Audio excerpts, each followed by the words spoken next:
Hey folks, Wayne Brown over here at the Ram Man. I wanted to talk about some locking hubs and the installation.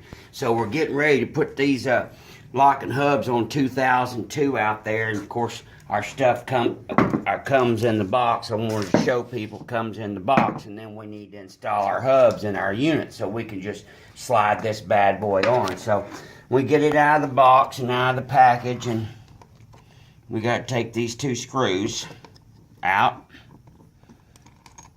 Holds that faceplate assembly in there.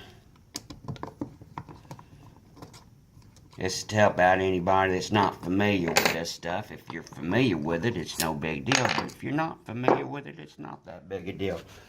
There's that billet gear body. Just slides down right in there.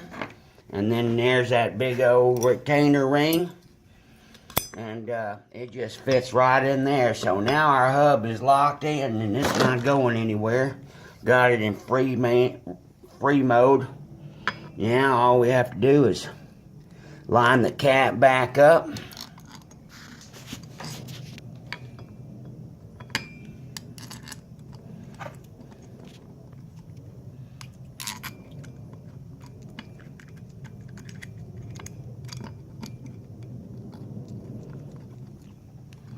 And get our screws started, and then of course we'll stick the other four in that come in the package. It's literally that simple. It's all you have to do. And we can install it as one piece, one assembly. We're going to show you how it just slides on. Now we use these mile markers now because we have found that they are like the best that there is. There's this billet body right here. It's extremely heavy and extremely durable. And here's the outside cap right here. This is cast stainless steel, metal. There's the gear right there.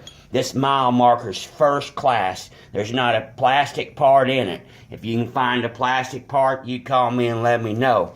We were using another style hub that has some plastic parts and some tender ears right here that's cast pop metal, and of course we had some experiences with them breaking. You can see how the turn rings broken off, and anyway, obviously it did not meet our standards naturally. So there you go, my friends. That's all you have to do. Just pull the cap, slide it on down, install your retainer ring, and that's all there is to it. All right, God bless you, God bless America, and happy 4x4.